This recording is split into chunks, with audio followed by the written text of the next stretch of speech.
We should have got all that. Yeah. Should have all that. Rolling now. All right. Okay. Well, this is All right. episode 3 of the Music Cafe. Hello. Today We have a guest on. Really good friend of ours, awesome bass player, goes to Bradley music business. Really close with this guy, Kuda.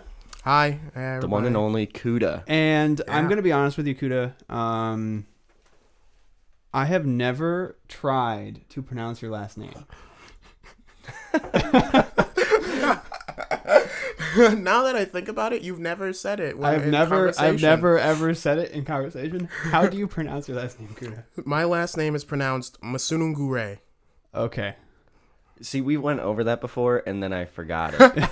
I thought it was always Masunangur, like the GR, because it's GRE, right? Gure. GUR. So Gure? Yeah. Masunangure? Mm-hmm. Okay. Okay. Yeah. But his See, that should just be like as you read it, but then it's just like, I don't know.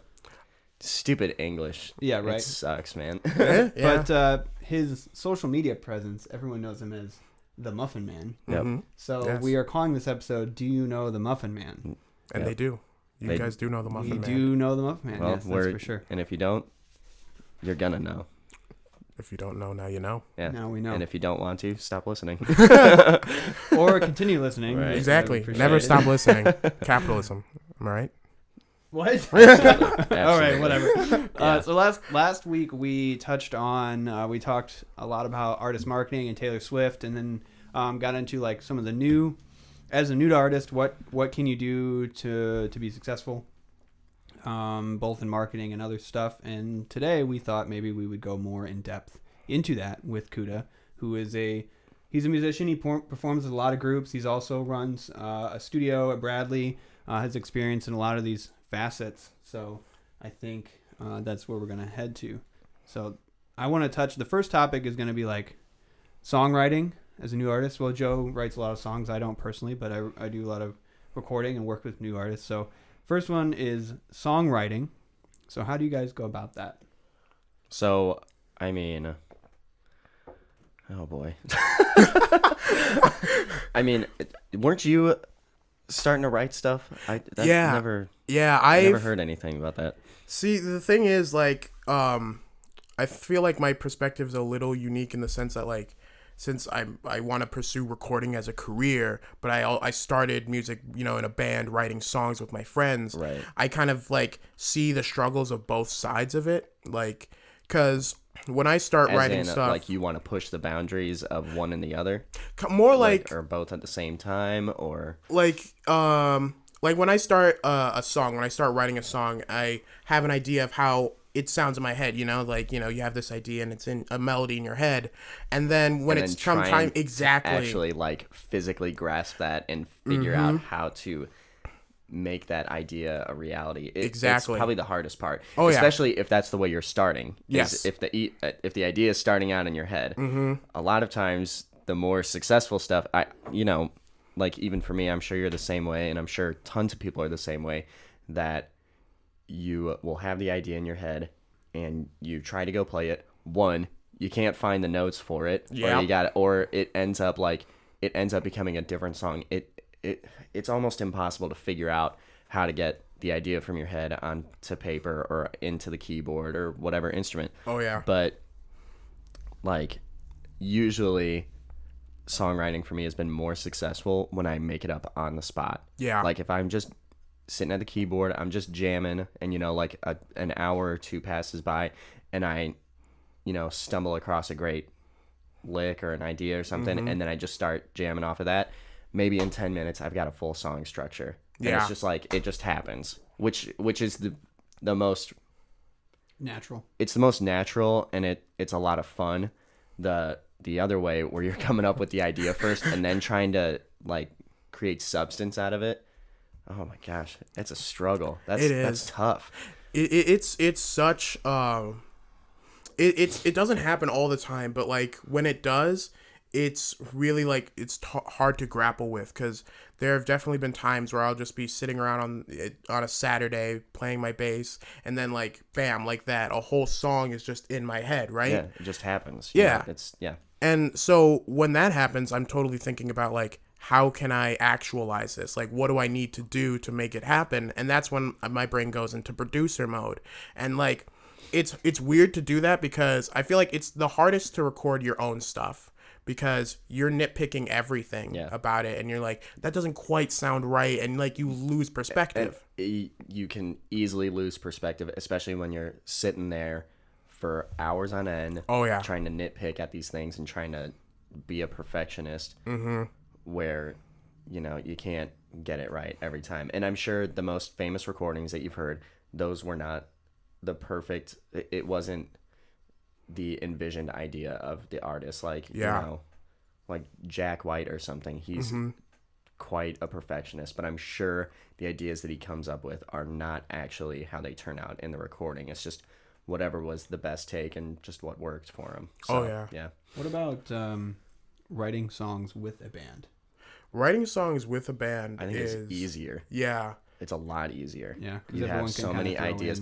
Well, like if you watch, there's jam sessions. Right. I mean, and you've even jumped in with trumpet and you've thrown in a lick where you can, and then everybody else like that cues up a little, thought. Yeah, drop some, endorphins in your brain. You're like, oh, there we go, and then you start building off of that. Like people, it's so much easier to write songs, like when you're just jamming together. Like if you sit there and like try to write out everything, it can be a little bit hard. But if you guys are just like get together, you start jamming, just play with chords, eventually you'll come up with some great ideas, and that are probably more of a crowd pleaser and more entertaining on stage than you would writing a song in your bedroom. True. And I think the hardest part about songwriting with a band, though, is it depends on like at what point in the songwriting process you're starting.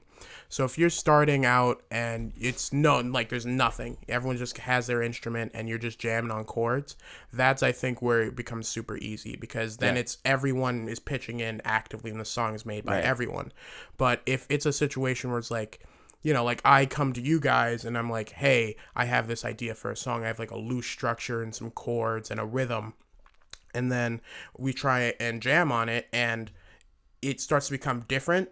I have to actively like let go of my desire for control over the song, a little bit. And that's hard.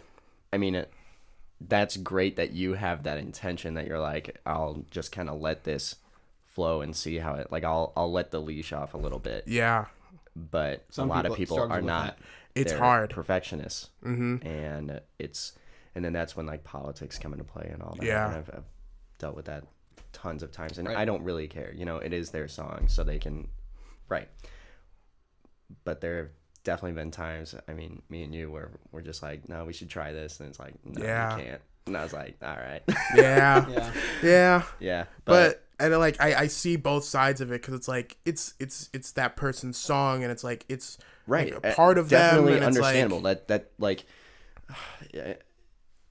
anybody who has spent time working on the song, that's like your baby. Like you've spent so much time creating this great idea that you have, and you want to make sure it's perfect. I mean, anybody would, and that's the right thing to do. But as for like any processes of like when you write songs, do you have any like go-tos as far as your process, or things that you look for in like song structure or anything like that? When I start to write, it kind of just ends up being in like these big batches of stuff. So you like you're just jamming around, you get an idea, and then you're like, all right, how can I connect this idea to that idea? and sometimes it'll be like batches of just themes that I'll put together into a song, and sometimes it'll just be like my freshman year of college, I got to school and I just got the itch to write. All of a sudden, I hadn't written songs since. Yeah, that's just how it goes. Man. Yeah, it was weird. Like I wrote like 7 songs, and it was just kind of like that's what happened. And like every time that happens, I try to make it different from the last time in terms of like structure or process, because now when I'm writing, I kind of want to go away from just like, because I used to, when I started, take everything and put it into like a Sibelius kind of thing, so that I knew where all the parts were exactly. I would take it like a composition major or something like that. Now it's much more just like, I have my own acoustic. I can play keys. I can basically do whatever I need in order to like get something out, you know? So I'll usually just pick up my guitar and just kind of be like, okay, I have this idea in my head or a rhythm, and I'll mess around with it until I find something that like feels right. Right. You know what I mean? Yeah. This is similar to how I approach things. On my phone, I've got just dozens and dozens of, what did I break there? Dozens and dozens of just little blips of ideas that I think are phenomenal, but that's me tooting my own horn, right? And then it's just like, okay, I know where I would want that in a song structure. Whether it be the intro, the ending, like I've written a great bombastic ending to something, or I've got a great, rhythm pattern or something like that. And it's like, okay, how do I build off of that? How do I build to it, or how do I go from it? Yeah. That I think is the hardest thing to figure out, and especially on your own. Especially on your own. Right. Especially if you're with a group, it makes it so much easier because they can throw in some idea. But especially on your own, it's hard to build in those transitions. Oh yeah. Right. I think talking about going back to like process and like different things to try. I think the coolest thing when I was talking about like doing things that are different, the coolest thing that I've tried in terms of process was when I first got to Bradley. I was exposed. I went from just playing, my indie rock music with my friends to hearing all this jazz and classical and all this kind of other music. And so for the whole first semester, I really was like just taking stuff in, and I would try and write songs based off of the classical pieces I was hearing. Yeah. And the way I did that was like listening to music and finding a groove, Right. Because we were playing this symphony by a Russian composer in orchestra my freshman year. And there's this one part with the violins and the flutes, and I would hear it, and every time I would hear it, my head would just start bobbing. Be like, yep, that's right. And I could feel the groove, and I could feel the bass and the drums in it, and I was like, okay, I need to see the flute part and the violin part, and then I have my notes. You know what I mean? Right. And I think that's a cool thing to try, is just like listen for grooves wherever you can, and then just try and put them onto something. Right. Yeah. I mean, you just have to listen as much as you can, and just, nothing's an original idea. So listen as much as possible. Listen to everything. You'll figure out what works for you, what doesn't work for you, things that you like, things that you don't like, and just kind of piece together what works and what works for you, especially because, like today I was watching this kid,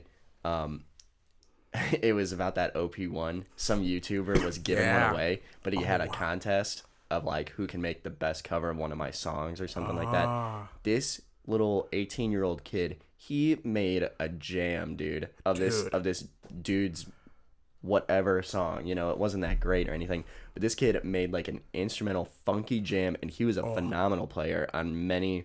He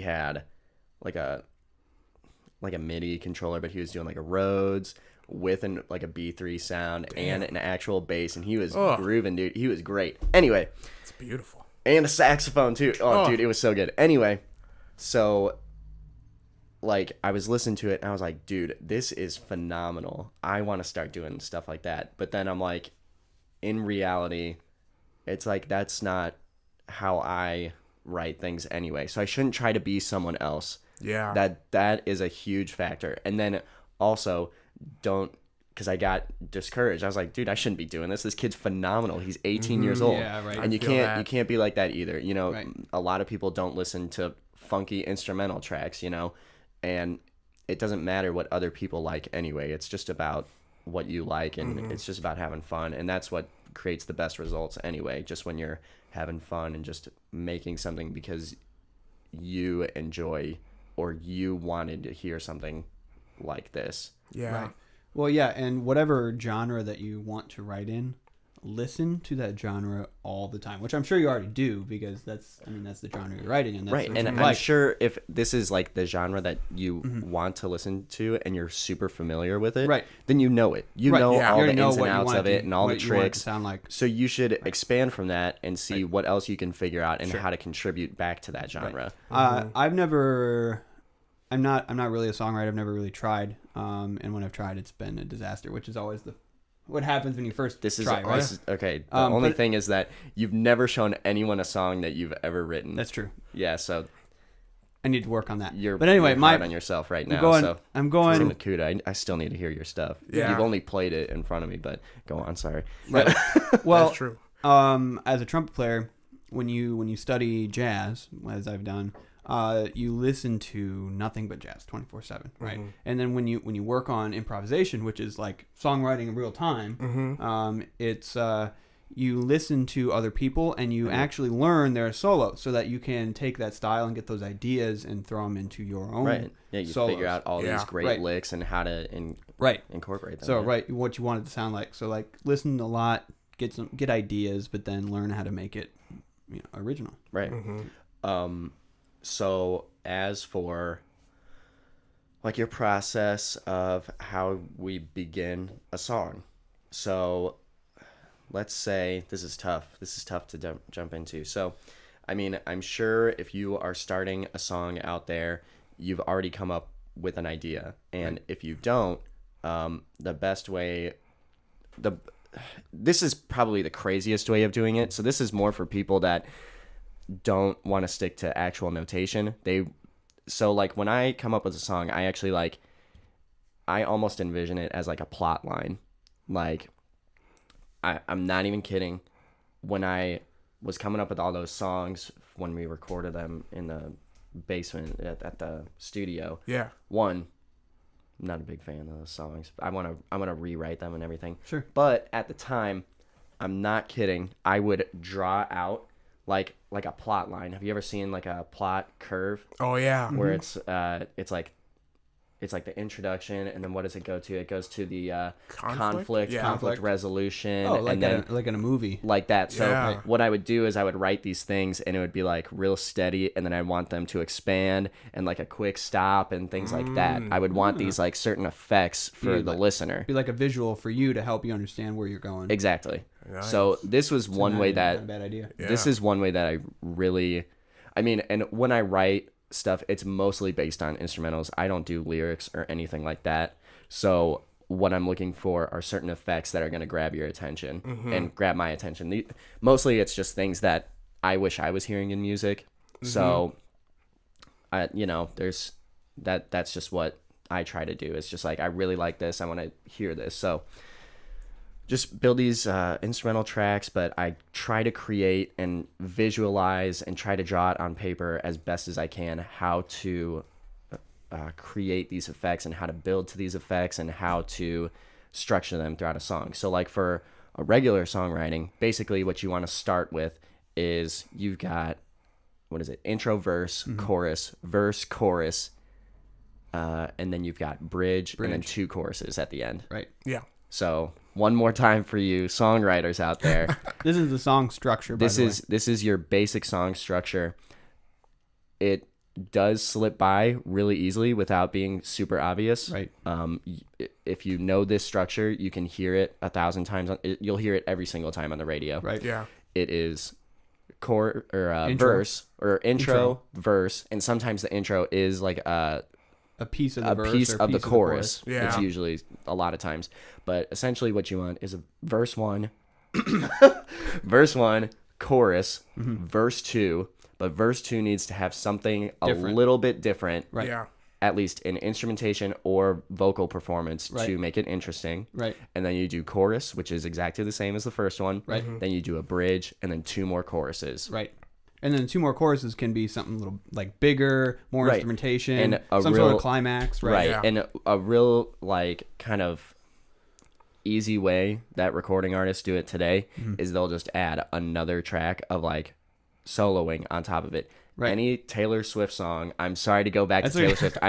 That's And even well, any pop track, any Sheeran or rock, whoever. any rock track. right, any rock track, what they'll do is you will hear like they'll be singing the song, and then you'll just hear the vocalist in the track. They'll just start doing like riffing and all that, and like vocal riffing just on top of that. That's it. Or a guitar solo. Whoa, Yeah.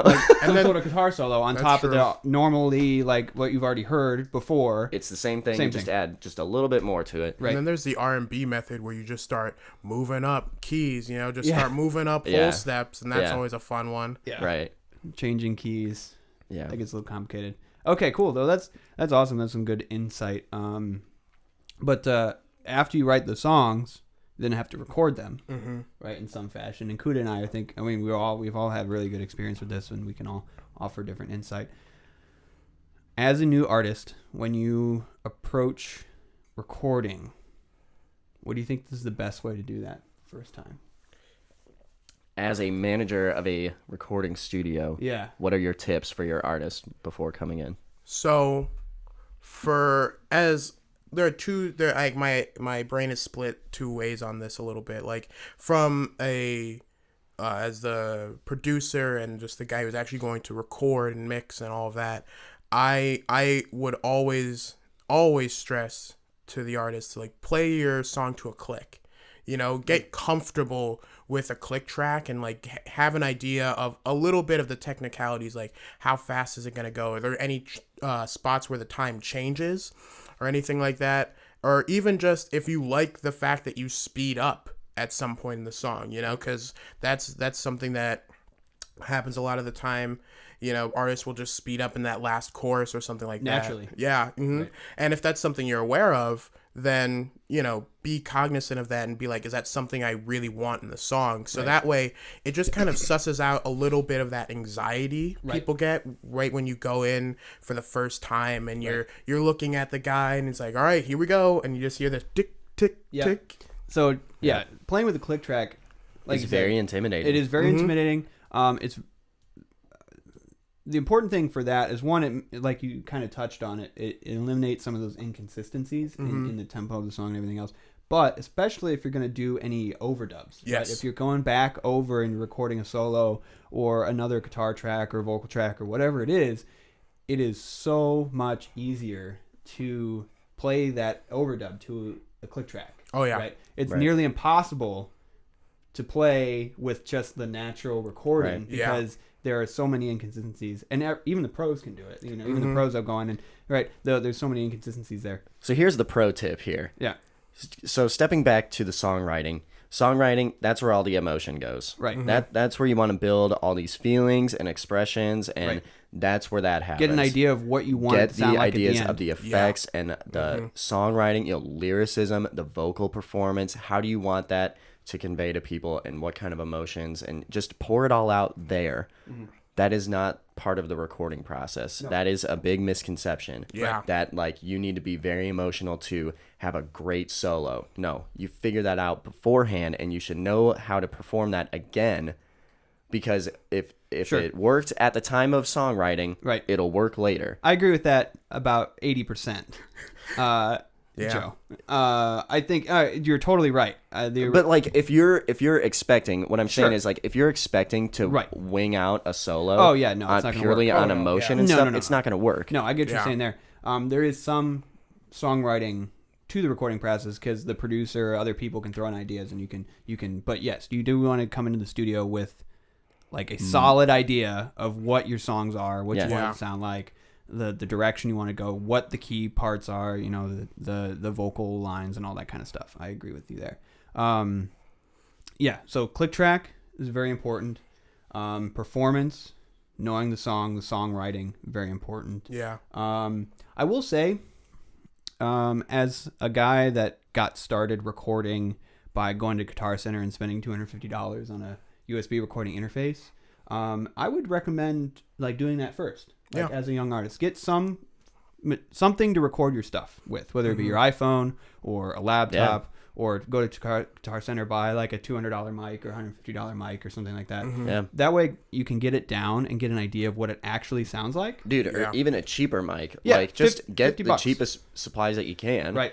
You can download, what is it, like Audacity's the free one or Audacity's something? free, GarageBand for those Mac users. Fruity Loops for Fruity Loops, yeah. Ronald Jenkins, he uses it. That's a good I love one. that. Yeah. And it gets you some idea. Now, a lot of people think that, I can go to Guitar Center, I can spend X amount of dollars on something, it's going to sound great. It's going to be, I can put it up on YouTube, it's going to compete with these other people. It will not. Oh no. Yeah, definitely not. It will sound good for the demos that you are doing and get you an idea of what you want it to sound like. Right. But then there is no comparison between that and some professional studio. And let's say that you are serious about your music career and you want to, or even it's just a hobby and you really just want to make a good product. That's all. I mean, that's pretty much what I do. But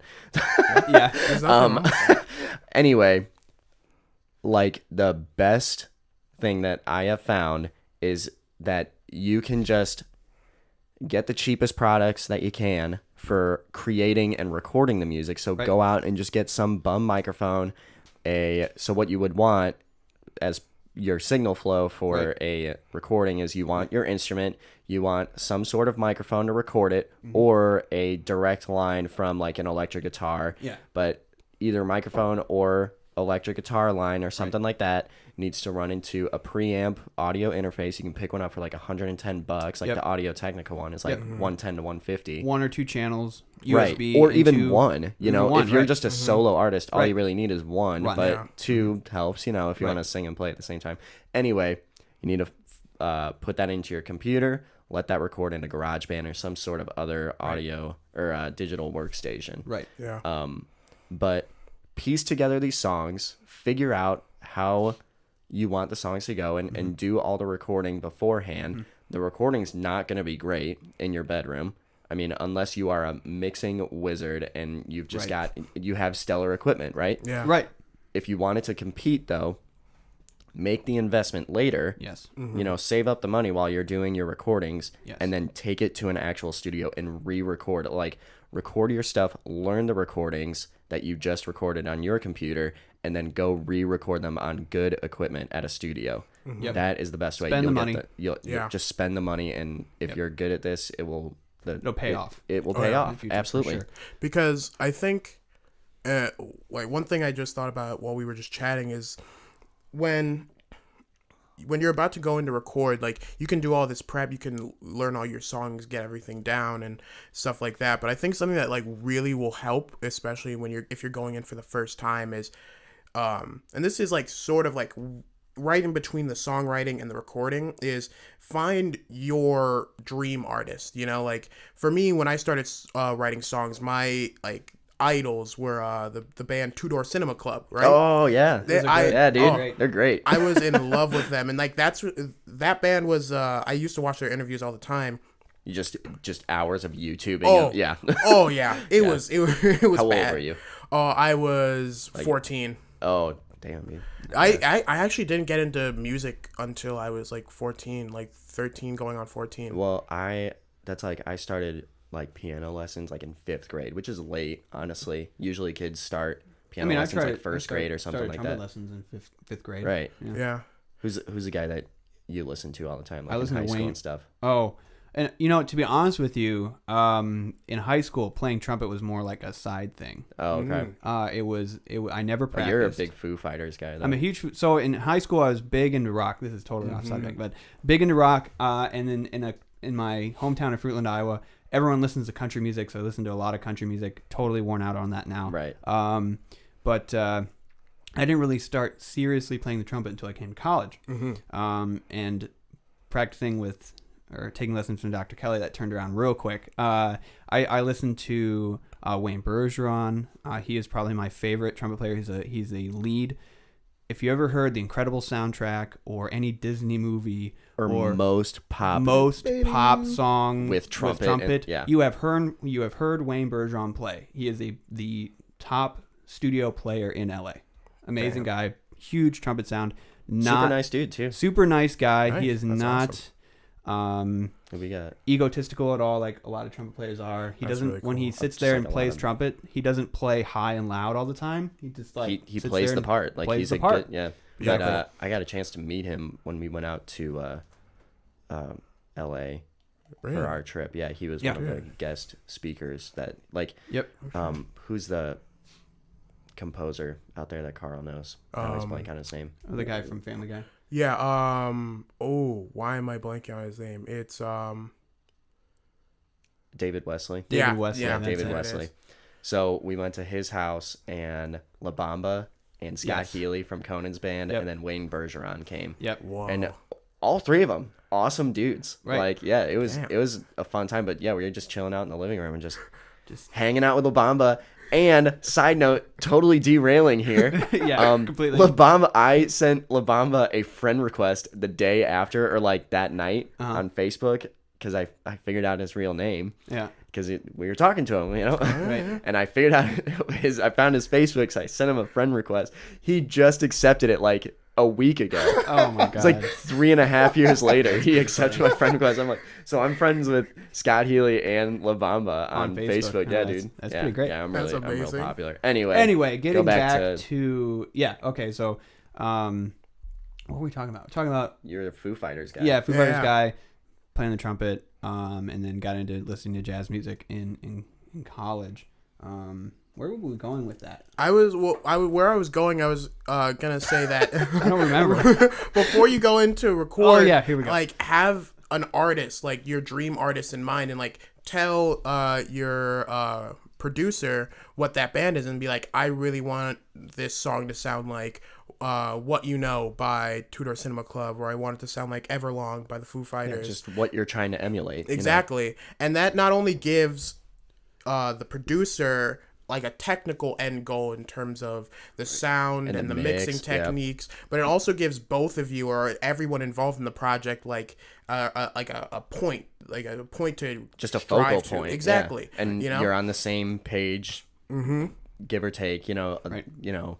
Yeah. But, yeah, as far like the difference between songwriting is it's all emotion, where recording you need to kind of get a little bit a lot more professional and technical with these recordings, because rhythmically, again, with the click track and everything, you need to be on point, because you want to have as little editing as possible, because what makes a good recording is good source material. Yeah. So if the source on the other end of the microphone, you, the musician, can't play the part very well, it's not going to turn out as a great recording if the mixer or the audio engineer has to click and drag all of your Everything. Yeah. everything. It just doesn't And it's sound very tedious. Oh yeah, I Right. did it. I was working with Gary over the summer, and there was this project where it was so rough. There was this guy that came into our recording class one night, and Gary records this guy's stuff for free because he's just this old guy that just does it for a hobby, writes all his stuff in his basement, can't play to a click track, and Gary had a bass player come in and try and play to it. And so over the summer, we're literally lining up every single bass hit. And this guy's going eighth notes. So it was like rough. I would be sitting there, I'd get there at like 10 in the morning, and from like 10 to 5 in the afternoon, just click, cut, drag, move, listen. Not quite right, move it back. Oh, was that track not actually the one I'm listening to? Oh, fix that again. Oh man. And it's really is super tedious, but it just won't feel the same as well if you have to really dive in and edit every single thing. Right.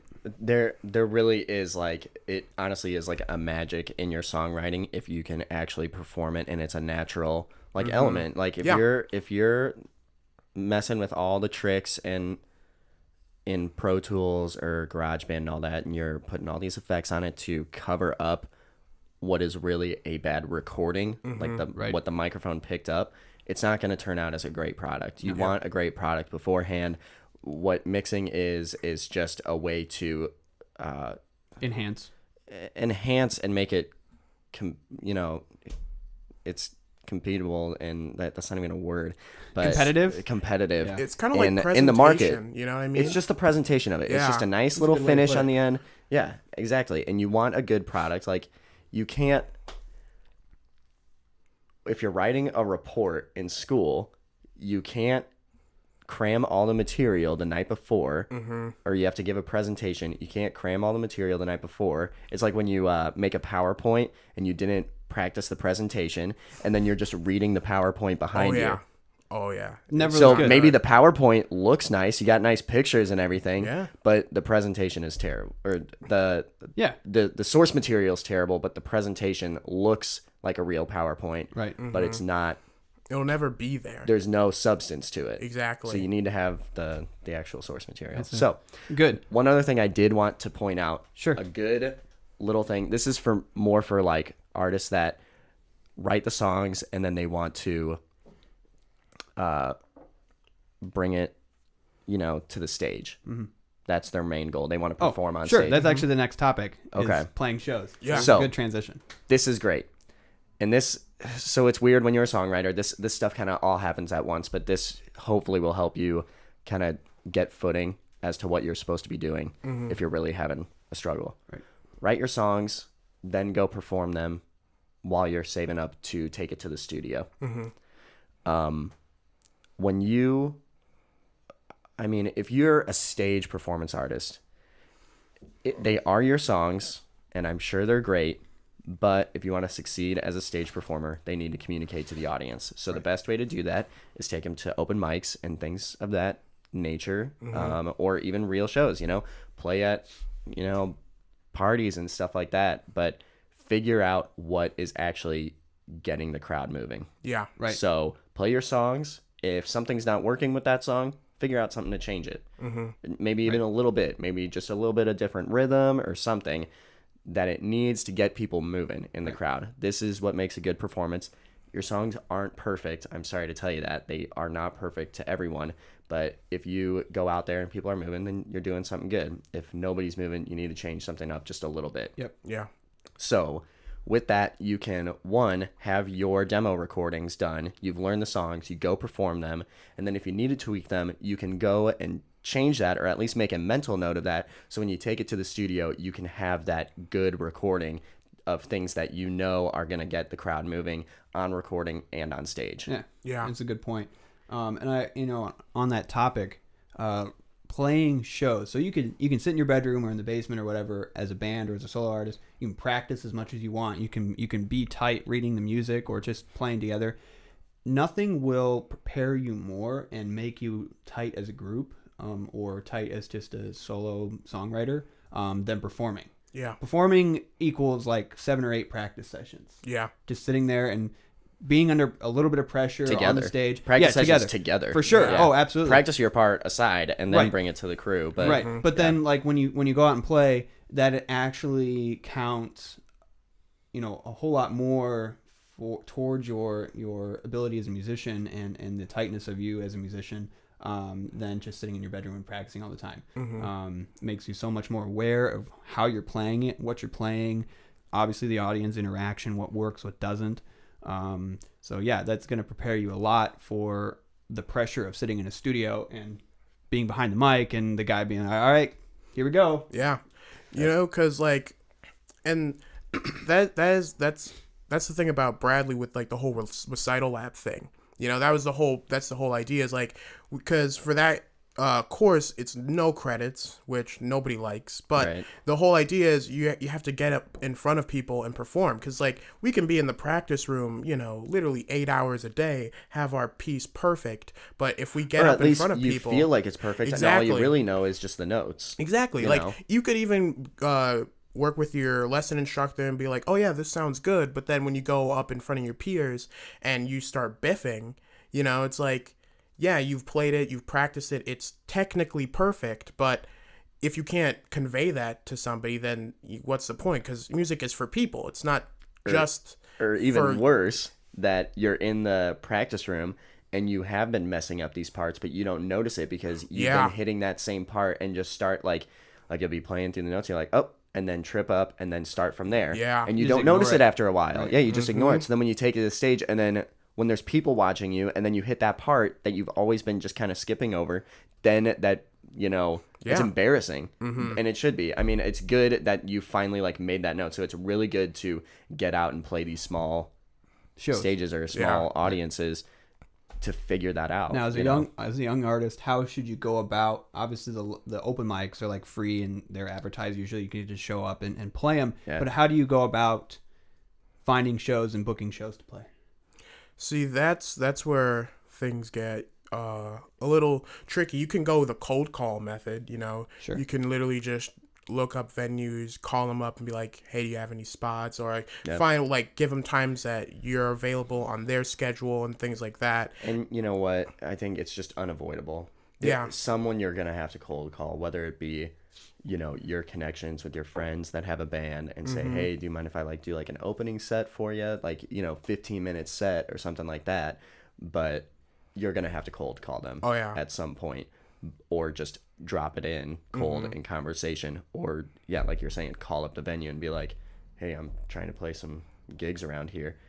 But eventually inevitably you are gonna have to start out that way, some form or another, and then that kind of builds hype around you, and you say, hey, this guy was great, maybe he should play here again, and maybe we'll pay him $5 this time or something. We'll make money, but because that's the part about that's tough, or like I think the good thing about it is the fact that you're going to get rejected all the time.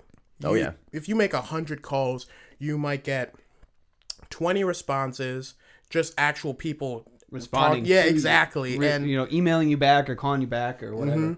And then maybe 5 of those will be actual buts, and then 1 or 2 of them are like, oh yeah, come on in, just exactly play. Yeah.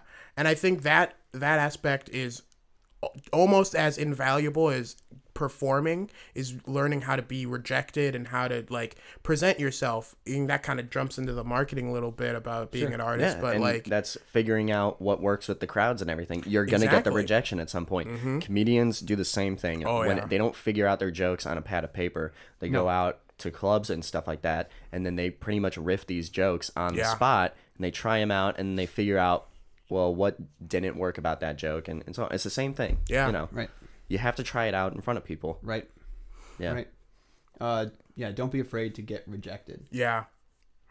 Even like as a young artist, but also like just as a studio guy, I can speak to that. Between myself and Kuda, like, you're always very self-conscious about your work. So the best way to figure out is you know, compare your stuff to other people, but also like do it in front of people. Get their feedback. You know what? One of the best examples of this, he's one of my favorite artists, is Ronald Jenkins. He started out on YouTube as a keyboard player, and all he did is just threw it out on YouTube, and it was just him having fun, and that was that's his main tip that he always puts out in his videos. He's like, if you just have fun on your tracks, really good one. If it's all about you, just keep playing and do what you enjoy, and then the rest will fall into place. And that's true. There have been things that he's adjusted. He did used to rap on a couple songs, and he's completely cut that from his repertoire, and he's strictly just instrumental keyboard. And I feel that is part of the harsh rejection that he got from that. He never addressed it, but he just went ahead and made the change. But he is a phenomenal keyboard player. He's so good. Well, and that, I mean, it is going to be a hard balance for you to, you know, have the songs, writing what you love, you know, being, you know, the genre, and doing what you really like to do, and then having to make the adjustments. You know, a lot of people may call that quote unquote selling out, you know, changing to get popularity or whatever works. Every artist has done it. Every artist. The selling out thing, it's just a front. Absolutely. If you see the major artists that are like, oh, we never sell out. 21 Pilots, let me tell you something. They have convinced the world, and they've done a great job of it, that they are not a mainstream band. They totally are. People that are writing their songs are writing songs for Flo Rida. I'm not even kidding. They are a pop band, but they present the image that they're not selling out. Dude, Yeah. that song, Stressed Out, it was on every single radio station, 106.9, 105.7, Yeah. and the pop stations here. Like, Crazy. they figured out the songwriting method and the image to play out to everyone. Now, I don't know if they planned that, but Sure. Selling Out is Yeah. a total But it's farce. It's just Yeah, it's true. It's the balance that you're going to have to find between, making the changes to make it popular and successful, but also kind of being true to what you actually want to write. So don't be afraid to make those changes. Allow yourself the freedom to make changes and try new things. Right. Don't be, really closed to other people's ideas and the feedback that people give you. But try to find that balance. So right. But I think one other thing I just thought of is, like, when you get that feedback, it's gonna suck. Like, you're gonna take it personally a little bit. Even the most, like, open to trying new things kind of person, when they get that feedback, it's gonna hurt, because I know personally over the summer I wrote 2 songs. There are these 2 songs that me and my friends had written back in high school that we never really quite liked. So I took a crack at them, and I was just like, I was bored, and I opened up my laptop, got out my PreSonus audio interface, and just started tracking things. And I was really proud of it because it was such a fun process. And then I showed him to my friend a little later. I showed him actually to Matt, the drummer. Yeah. And he's always been great about feedback with songs. Just being honest with it. Oh, yeah. Yeah, and it's great to have a friend like that, Oh, honestly. yeah. And, like, he gave me his feedback, and he was just like, I mean, like, it's technically good, but it's like, I don't want to move to this, was essentially what he told me. It's the same. Yeah. And it was just like, it sucked for a little bit. And I was really like, oh, dang. I don't like it. You can get in these spots where you're like, oh, I don't know what to do now. Like, you may be open to change, but you're going to have those times where you don't know which way to go and what to change next. And that's going to be okay. Like, it's when someone gives you feedback, you're probably not going to be able to change it right away, Yeah. Because you're not in that space. Like, if you got to get a song to where you feel it's finished, and then someone tells you, that doesn't quite work, you're like, well, how can I change it without breaking it all down? You know what I mean? Yeah, and it's very abstract with thought processes and all that. So, like, when you have to go jump back to where you were when you were writing that, it's impossible. Oh, yeah. It is impossible, because it's not like you can just walk back to the piano bench and be like, oh, this is where I wrote this. This is it's not where you are in the mindset. No. Who knows what was happening at the time. Right. Woof, woof, there's the dog. Woof, woof. Anyway, where are we at in the process right now? We're getting to the stage. The next one, we talked about playing shows, and then the next aspect I think we should touch on, and we touched on this a little bit last week, is actually quite a bit last week, is the marketing. Right. And I kind of wanted to get Kuda's insight on this, like, and what he's seen and what he's tried to do and other things. Is like, as a young artist, like, what's the best way to go about getting your stuff heard, right? Playing the shows. We talked about social media. You want to go beyond just like your family on social media. You can't like, just push to Facebook. Right. You want to do other stuff. Limited. So we should talk a little bit more about that as well. Well, when it comes to, I feel like, that's the second time that happened last week too. I got a phone call. Nice. Jeez. Phone's blowing up. I think when you're trying to get your stuff out there, the thing about it is you really have to be in, like, a different mindset. It's different from the songwriting, and it's different from the recording, and it's even different than taking it to the stage, because when you're really trying to get it out there, you're taking on the perspective of, okay, no more really emotion to it, but, like, not completely. You can't cut it off entirely, because people like a story. They like some attachment. They do like the emotion to it, but you need to find a way that it makes sense to the listener. And it has to sell. It has to be. It can't be in their face all the time, but it has to be present. Right. And it's a really tricky balance to find as a young artist, because you might just want to say, okay, it's up on Facebook, there it is, and then every now and again come back to it and then share it again. Yeah, right. But it's like, that's not enough. You have to, you are a brand at that point. So you have to be building that good faith. You have to be reaching out to people and being like, hey, take a listen to this, talk about it. Like, Great. It's Step. I like that. It really is. You have to. That's when the networking actually becomes real. And that's when you build a connection with your listener. Like when you're actually reaching out and be like, hey, this is where I'm at in this process. And then the listener or your fan base will feel like, oh, we're in this with you. Yeah. When you're reaching out to them and you kind of make them part of your process, then they really are part of your process. And that's what builds a strong fan base. Right. Yeah. And they want to be a part. They want to Right. be They're cheering you on. We hope you make it, Exactly. Right. I think one of the back in high school, my high school was weird. They had us do this in senior year last semester. We had to do a freedom project, which we had to give a presentation about some topic that related to freedom, and had to be like 5 to 10 minutes. And so I chose to talk about copyright and is it actually worth it all and that kind of stuff. My opinions have since kind of changed, having taken courses on copyright. My opinions back then were a little ill-informed, let's put it that way. Right. But what I really learned from that project was that in order to really get people on board to build a fan base nowadays, you have to let the audience or your fan base in on it. You have to let them into your music. It's Right. we're past the days of just being able to be like, here's all this music, take it now. This is exactly what we were brushing up on last week, is that you cannot sit and hold all these songs to yourself and then just release them and expect just like a viral craze, like, wow, I listened to all of this. You have to inch them into it. Exactly. And especially with streaming these days. Yes. So I'll brush up on what we talked about, is that with streaming, there is no commitment and no investment into people's music. So they're not going to sit around and listen to an hour of your music if it's not really catching them. Yes. But if you catch them with a song at a time, then they are more willing to invest more time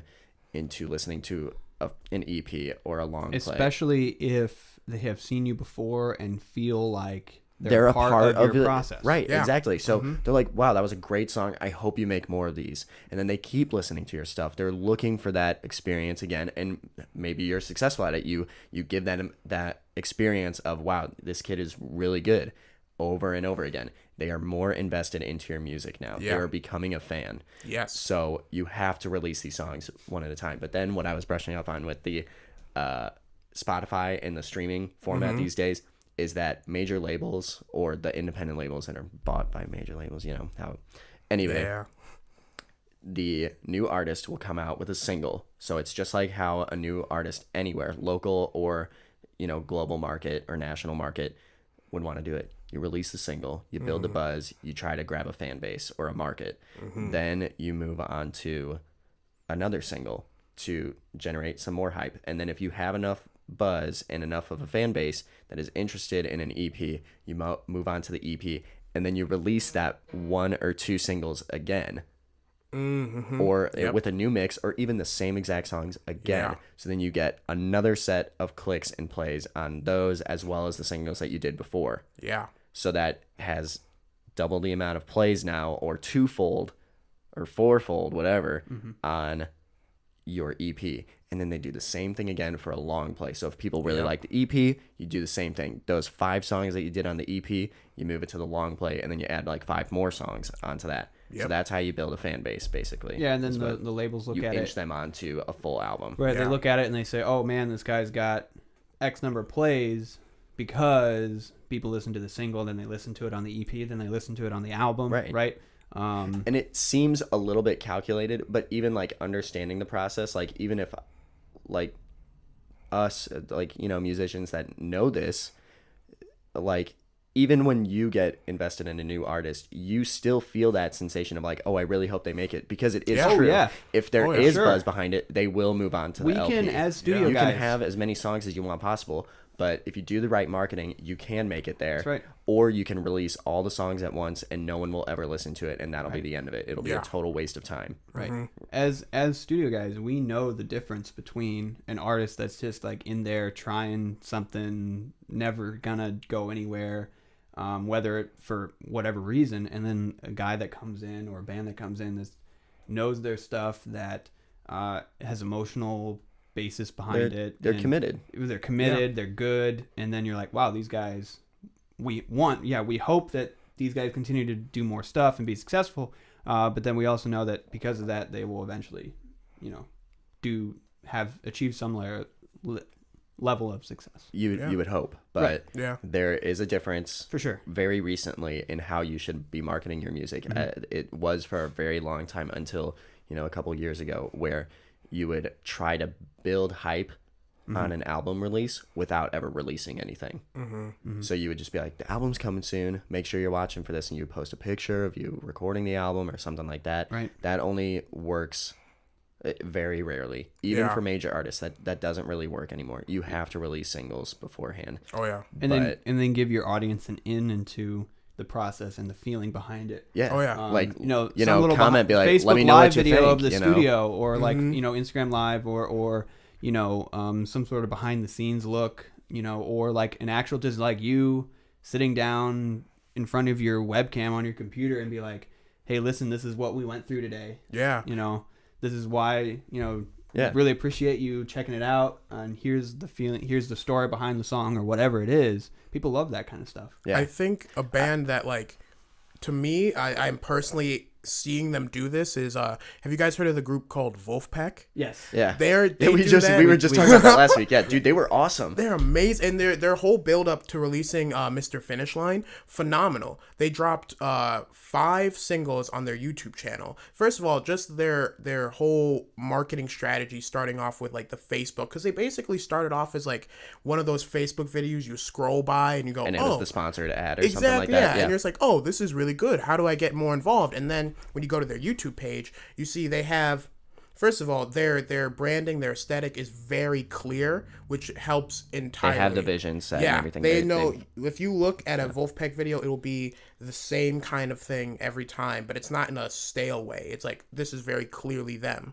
But then when you go to their YouTube channel, they have a video for each one of their singles that they dropped, and when you see the video, it kind of lets you in onto the process, because the video of the song is actually them recording it. It's them in the studio, or for, I think, the first track. Yeah. Like, I think for their first song, Birds of a Feather, We Flock Together, it's literally them outside on one of the band members' patios. They've got all the equipment set up, and the band leader, Jack, is literally playing pancakes on a griddle for the drum pads. That's crazy. And like, you're watching the take happen, and like, if you want to talk about letting your fan base in on the process, like, that's it. Right. Snarky Puppy does the same thing. Oh yeah. With their studio if you ever videos. if you ever look They're at amazing. their if you listen to their albums and then you go and watch the video associated with that song or album, that is literally the same take. They record all of their stuff live with an audience, and it's amazing. I am 100% jealous about how they can get that. I think they got a great sound. thing going just with stage performance, because they do studio performances, and I think that's amazing. It's the same band. Between if you watch them on YouTube, you hear them on the album, and you watch them live. But like, the album is that performance in front of people. Correct. That is the album. Right. It's crazy. I absolutely love it. They literally have people sit in the studio, in the recording studio with them, with headphones on, so they are listening to the recording being made. Right. Now, those guys are stellar musicians, and they don't need second takes. Yeah. So they just make these songs on the fly. Oh my god! Which is they crazy. never plan their solos out. They say, okay, this guy's gonna solo, this guy's gonna solo. They have the solo structure set up, but it's everybody just jamming for like 15 minutes or something like that. But people are literally sitting in the studio for these recording projects, and then those are the stage performances. They sell tickets for their studio recordings. I think it's amazing.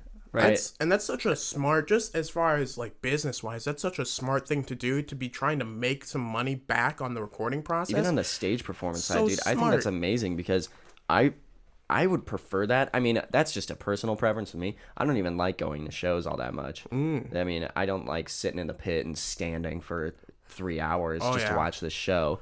Sure. I think it would be sweet to just sit there. I mean, I'm more into recordings anyway. Right. So I think that would be a great idea for artists to, rent out the studio and record if they can pull that off. Yeah. But they can sit there and watch them do a studio performance, or even do a studio performance album. Like, this is the live album, and we did it in a studio. I think that'd be sweet. But Right.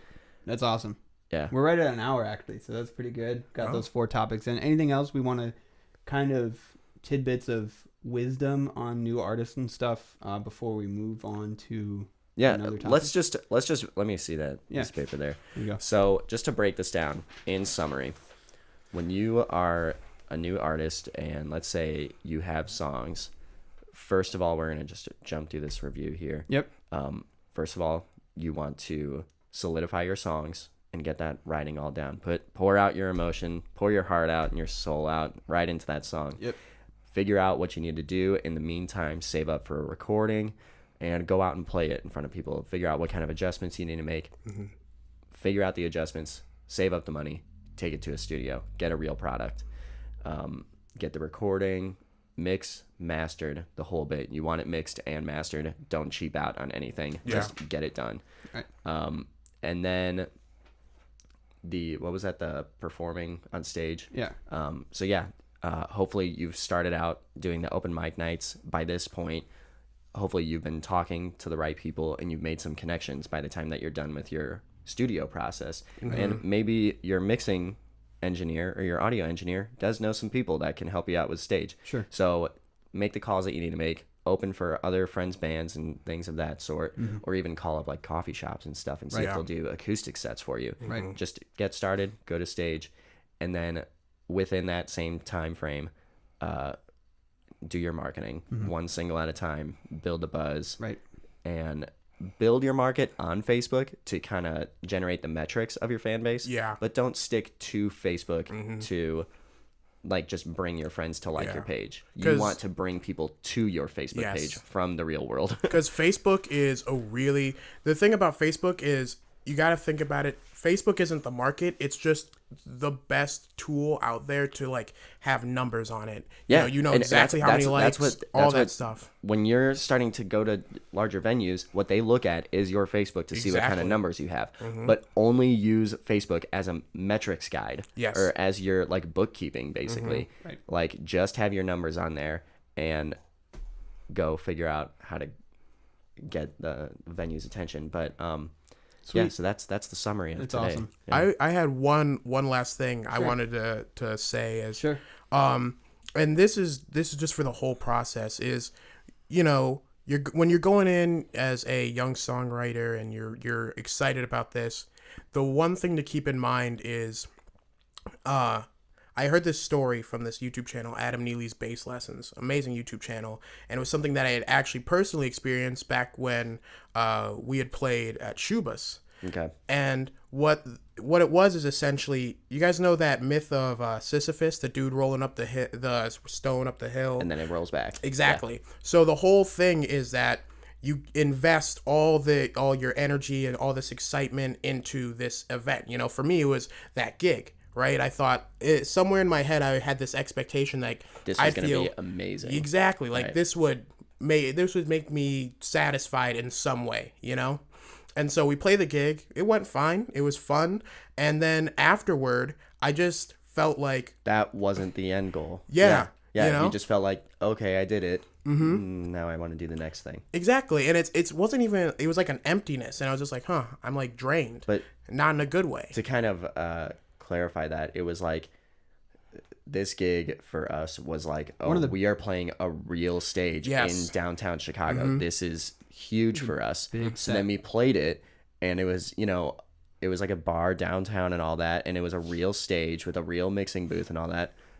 There was a good amount of people. There were like 50 people there or something like that. But, for a starting band, should have been an awesome moment, but it was just like, oh, okay. Yeah. And Yeah. what I felt really weird about that afterwards, and like until I saw that video I couldn't like put it to words. And in that video Adam Neely is talking about his experience with essentially the same thing.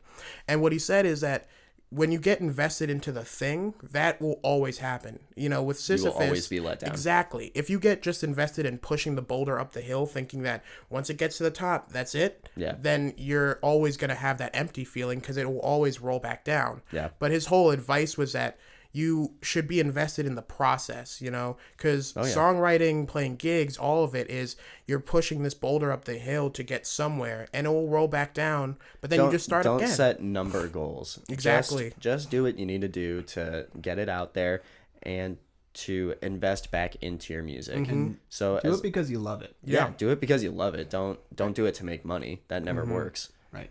Well, and like it's never satisfying. I mean, we can let this go over an hour. I don't really care. Yeah, that's fine. I listened to a great interview. It was Joe Rogan's podcast, but he was interviewing Billy Corgan from Smashing Pumpkins, and he was talking about how they were so successful. Like it was just like really quickly, like they built up their market, and then it just kind of exponentially grew. So all of a sudden it was like he felt like, oh, we made it we got a #1 song on the charts. Now what? So then it was like, no, just keep going, just do your thing. But then they had a falling off at that point. All the band members got a little bit cocky with themselves and kind of had artistic differences at that point, and then they broke up after that. Yeah. So, or their albums just weren't the same after that. They got a little bit spoiled with the fact that they made it there, and then it's the same thing. The boulder fell off the top. Yeah. Yeah. It's a narrow point if you're narrowly set on that. Yeah. On that end goal. Right. There shouldn't be an end goal for you. It's just to continue making music. The career will hopefully fall in line with you if you're just doing your thing. Well, I had an experience like that. Basically after graduating college and then really starting to do recording and producing professionally, in my head, I was like, man, my end goal is to win a Grammy.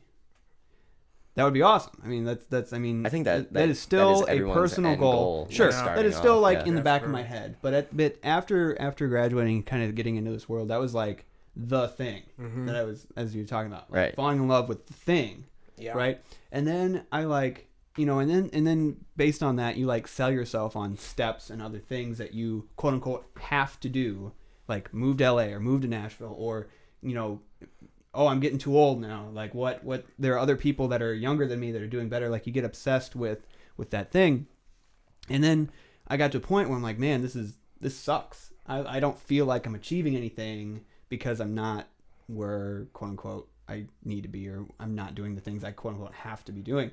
So I got to a point where I'm like, man, that shouldn't be. I shouldn't be doing this because I want to win a Grammy. Right. That just should be like a thing. It, right. Yeah. And I had that moment where okay, I want to do this because I love it, and winning a Grammy would be cool, and that's in the back of my head, but that's not the thing that I'm doing it for. Right. So I think that's important with all musicians is you're going to get rejected. You're going to have moments where you feel like you suck.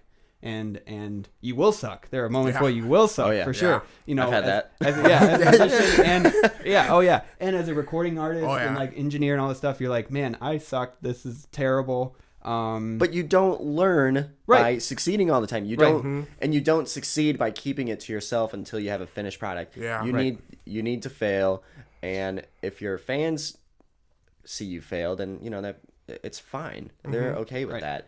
As long as they see you you're still just doing your thing. That's what builds a strong fan base. Right. Yeah. Yeah. And no one gets in this industry to make money at the start.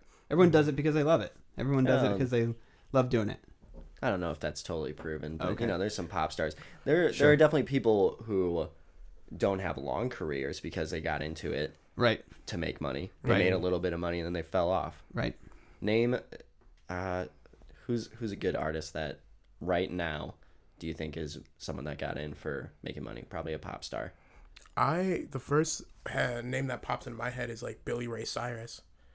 Oh yeah? Yeah. He had the one hit. Yeah, and then when you think about it, he's still in entertainment, just kind of, he rode off of his daughter's success with Hannah Montana and all that. Sure. And he just it really seemed like he went in thinking, oh yeah, I'm gonna be huge and make all this money, and then he was just like, oh, well, that was done. Yeah. You know? Yeah.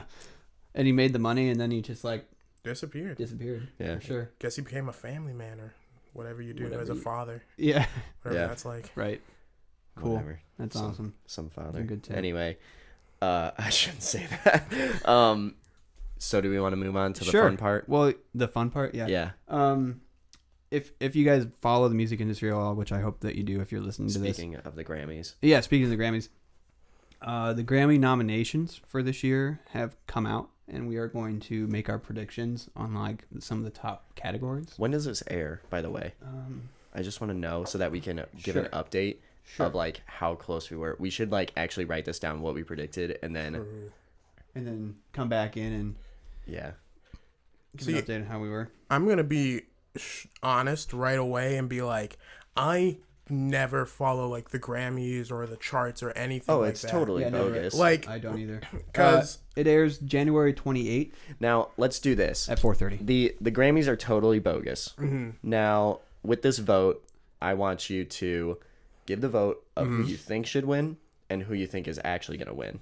Okay, yeah. Because I do this actually every year with myself, and I'm pretty close You want to. to do? I mean, I listen to a lot of radio. And Do all like that. the top 4 categories.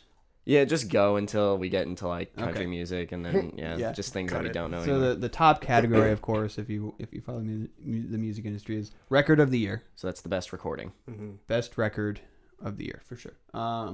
They're Redbone by Childish Gambino, Despacito by Louis Fonsi and Daddy The one Yankee with featuring the one Justin with Bieber. Biebs. Yeah, Biebs. Yeah. Story of OJ with Jay-Z, Humble by Kendrick Lamar, and 24 Karat Magic by Bruno Mars.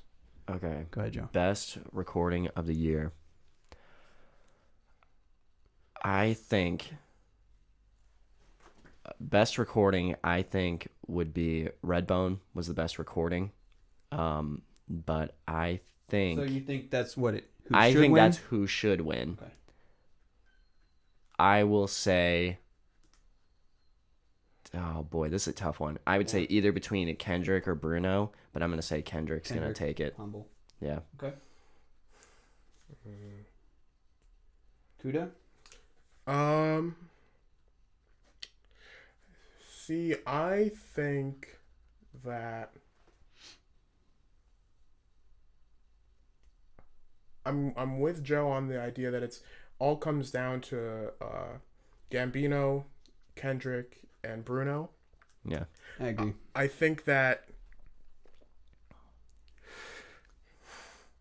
think Humble should win, Okay. but I kind of feel like 24 Karat Magic is gonna win. Dude, we're gonna be so upset. I would be so upset if Despacito won. Seriously, Yeah. that track is just Okay. garbage. Dude, have you listened to that? It's I haven't. You know, like when you write yeah. a rhyme scheme, you do like You an haven't A listened A to B I B. haven't. You've never heard it on the radio or anything like that. I haven't listened to the radio. Despacito, la da da da da da da da da da dito, da da da da. Ooh. Oh, dude. You've heard it. You have to. You have just pull it up. now. Dude, Despacito, you know how you like write a rhyme scheme and it's like A B B or like Yeah. A B, you know, things like that. A. It is A throughout the whole thing. There is one rhyme throughout the whole God. thing. It's anything that sounds like Despacito. That's all it is. That's horrifying. Where is it?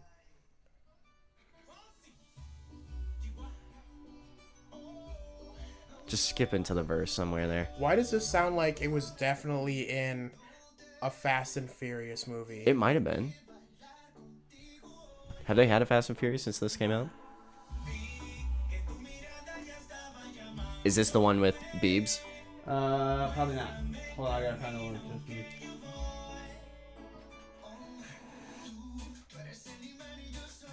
Yeah, dude. You want the We want the Bieber one. remix with Justin Bieber.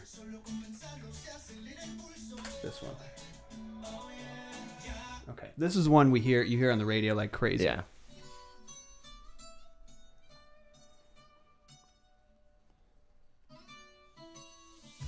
You never heard this? I guess I never like listened to radio when I was in school. I didn't have time for it. Yeah, I've barely been able to like drive. Yeah. But I haven't. It's like the only time. Yeah, I haven't listened. I will say there is a different rhyme for Bieber's verse. Yeah. This sounds like if Bieber. It's like if Bieber's trying to emulate Ed Sheeran, but like failed real hard. Yeah. You know? Come on, check it out. Also, one thing that bothers me is that he misses. I don't know. They probably did it intentionally, but when he like pauses and says "Despacito," it's off rhythm. It's not. Right. He misses a count there. Stretched it out. Yeah. They probably edited that. Yeah. probably did. I don't like that. But listen.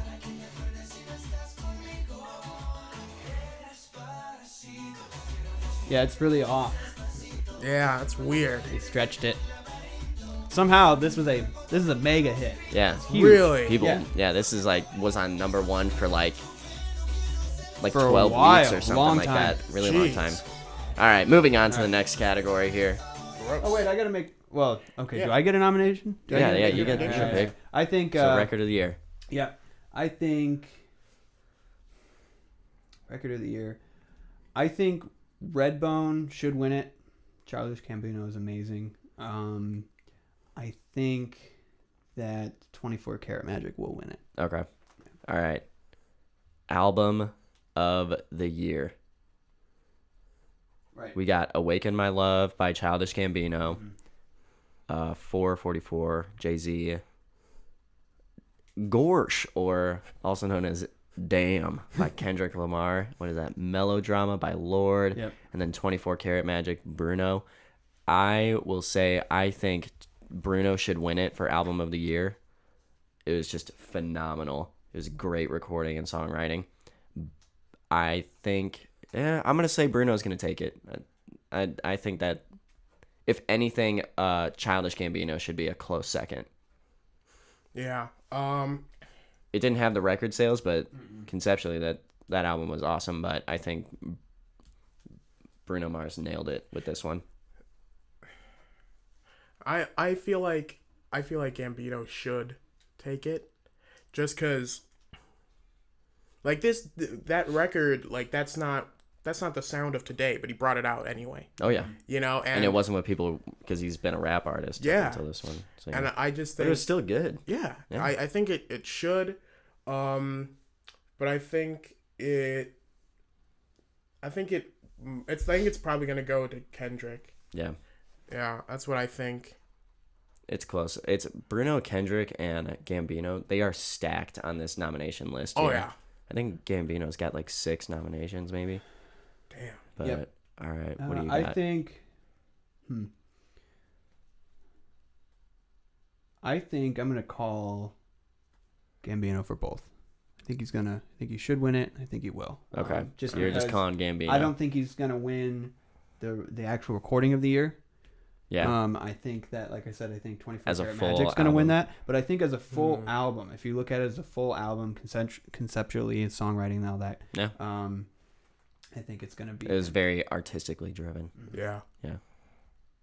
I mean, so is Kendrick, but you know, yeah. However, I mean, clearly hip hop dominates the charts Oh yeah. nowadays. So, you know, I wouldn't be surprised if Kendrick takes it too, because True. that's just what it is these days, man. Yeah. Okay. What are we at? Song of the year? Yep. We're back at Despacito. Yeah. 444. The 1-800 by Logic, and That's What I Like. Oh, and Issues. Oh, Issues. What is that? I don't know that track. Oh,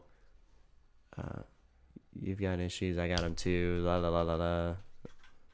Or I've Got Issues, You Got Them Too. I know this song.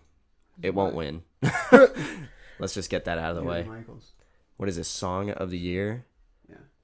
I think it should go to Bruno. I Oh, feel I know the song. Yeah, you know this one. Issues, yeah. Okay. All right. I feel like it should It go won't to Logic. All right. So Joe. I would give it like it might probably go to Logic, but Who do you think should win? It'll probably go to Logic. I think Bruno should win. That song was outstanding. Yeah. Crazy good writing. It's pretty damn fantastic. Like, you don't get that kind of songwriting anymore, man. No, It's just you really don't. like with solid melody lines. Like, I heard that song and I was like, dude, this is an instant classic. That It one is. Dude.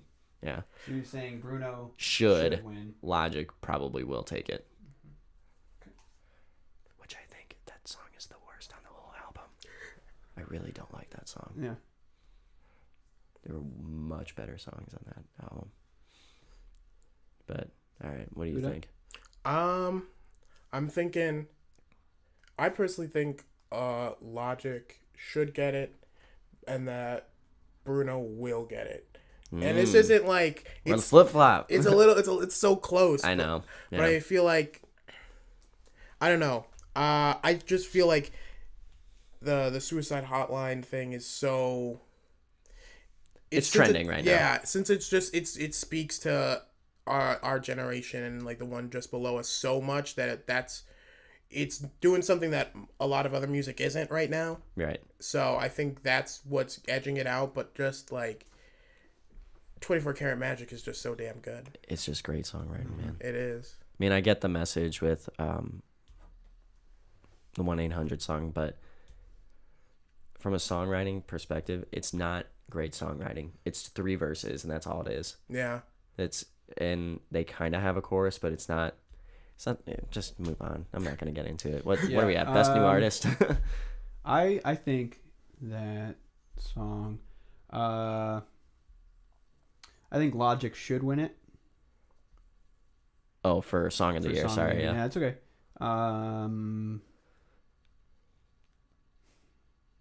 Yeah, I think I have to agree with you. I think Bruno's going to win it. So you're going the same as Kuda? Kuda, yeah. All right.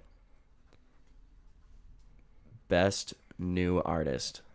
Again, the dumbest category So we have a that beef there with is. this one because these artists have been around for multiple years. And most by artists, now. they spend like 7-ish years before they get to this point. And like Alessia Cara, she's not a new artist. She didn't just pick up a guitar, right, or just sit at the just piano like the this first year. time this Exactly. year. That's crazy. This is the dumbest category. And her first single was in 2014. Right. So, and who was it? Bon Iver won Best New Artist, and that was like his 3rd album or 2nd album at the time, like full length album that he released, and it's just like, and he was well known, Yeah. but not to like the main. It's weird because like that's the thing. Mainstream it's like, audience. If this category actually included new artists, Like people around here in Peoria, yeah. they would never win. They would never win. Actual new artists, Right, would never and win all this category. all this thing with these award shows, it's all campaigning and knowing the right people. They'll get you the award. Oh yeah. I think Alessia Cara should win it, and I think she will. Okay. Who else do we have up there? We got Khalid, Lil Uzi Vert, Julia Michaels, and SZA, SZA. I don't know half these people. I know Khalid. He's on okay. Logic's song. Yep. Lil Uzi Vert was the worst album I have ever heard of. Did you listen to it? Just don't. Yeah. Don't there's no worry point. about it. It's like watching. If you want DC to get movies. some, like, steer away from, that's fine. But, dude, it was the most annoying thing. And it was just like he just said things to be controversial, and they made 0 sense to the songs. It would just be like a little blurb of like something just totally outlandish out of nowhere. Songs were terrible. I'm done with that rant. Lil Uzi Vert should be removed from that list. Fair enough. The end. Kuda. Honestly, I feel like I'm with Joe on this, the new artist. Yeah, I'm with Joe on it. Alessia Cara. Yeah, Have you heard her stuff? a little bit. She did the Stay song with Yeah. Zed, and then Right. yeah, I really like her. She's good. Yeah, cool I think voice. it's gonna come down between, Julia Michaels and Alessia Cara, because Julia Michaels has the Issues song, which is a hit. I think it's gonna be either. Unfortunately, it's gonna be Alessia Cara or Lil Uzi Vert. They've been. If anything, wild card, SZA, the SZA, she would be close second with Lil Uzi Vert. I'm gonna I have think. to. I think we're gonna go 3 for 3 on this one. I think Alicia's car is gonna win it. Yeah. And I think she should. Let's skip this pop solo performance, even though Kesha's gonna win it. Yeah. She's Okay. gonna win it. What's Yeah. the next one? Best Or pop vocal Ed album. Sheeran, because he had a great performance for that one, but it's gonna be Kesha. Oh yeah, definitely. What are we at now? Best pop vocal album. Pop vocal. So we got Coldplay, Lana Del Rey, Imagine Dragons, Kesha, Lady Gaga, Ed Sheeran. I think Ed Sheeran should win it. I agree. I think Kesha will win it. No, I will say Ed Sheeran is going to win it. Yeah, Ed Sheeran's going to win it, but Kesha's definitely going to win that pop song of the year. Whatever it is, that last category. Yeah, I think Ed should, Kesha will. Okay. That's what I think. Yeah. She's had a lot of support and totally Yeah. changed her style. Like Oh, she had yeah. a whole thing. Unfortunately. Yeah, which is interesting when you think about like just comparing her to like Taylor Swift in that regard, in the sense of like when Taylor Swift changed up her whole style, there was all this raw, where Kesha's had Oh, dude, nothing we but went support. into that for like the first 2 episodes here. It was just like going off on how Taylor was so successfully able to change her style, keep almost all of her old fans, and gain new ones in the pop industry. Crazy. Yeah, Yeah, it's pretty crazy. I think Ed should win it. But I think I agree with Kuda on this one. I think Kesha's gonna win it. Okay. I'm the odd man out. Have you listened to Ed Sheeran's album? Yeah, Pretty good. Great songwriting. It's all over the place, but it's great songwriting. Ed Sheeran's. But so is Kesha's. Kesha's is Yeah. all over the place. There's not one style that she sticks with. Okay. But the fact that people are really behind her back these days, she'll probably win it. You're Ooh, probably right. let's do one more. Best alternative music album. What do we got? We've Everything got Now. Arcadic Hated Fire. it. Humans by Gorillaz. I hated it. There's one more after Pure Comedy. There's an ad in the way. Oh, Sleep No, Well it's right here. Beast. American Dream, LCD Sound System. Pure Comedy, Father John Misty. Sleep Well Beast. The National. It's to the side of that ad there. Oh, And I think it should go to that. That You was think the the best one that I National? listened to, yeah. I'll be fair. I did not listen to LCD Sound Systems, but I'm going to go with the National because it was great. so you think that he should, and They will win it? will and should. Yeah, I'll say that. Okay. I honestly have not listened to any of these albums, Yeah. Okay. but just from the hype I've heard around the Gorillaz album, I feel like they will because of that. Yeah. No matter the quality, just because of like kind of just like the hype thing again, just like the support behind it. You know what the crazy thing is about the Gorillaz is that I really like them, but they get so far out there. They're way ahead of their time. Yeah. And a little bit ahead of me, honestly, as a listener, because like Plastic Beach came out. I think that's what that one's called. Yeah. And I was like, wow, this is crazy. I did not get it. And Yeah. then I, 2 years or 4 years out, I go back and listen to it. I was like, dude, these songs are killer. Like, these are great. And I'm probably going to think the same thing with these songs on this album. I'm like, wow, I hated that. And I'm going to come back in like 4 years and I'm going to be like, yeah, they got some killer songs on here. That's interesting. Yeah. Like how artists, because there's always those artists that you're like, they're ahead of their time. It's like, how do you end up like that? Yeah. I don't know. I really like Father John Misty a lot, I do too. so I think he should win it, but I don't think he will. He'd be a close second, I think. Yeah, I think I agree with Joe. I think the National's going to win. National. Okay, cool. I think we'll stop there. Yeah. But yeah, Nice.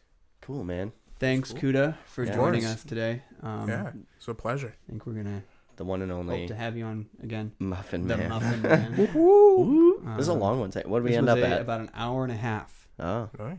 So this was really good. Thanks for joining us. This is the Yeah. Music Cafe. Come back next week. Thanks for having me, guys. Thanks, guys. And Brent.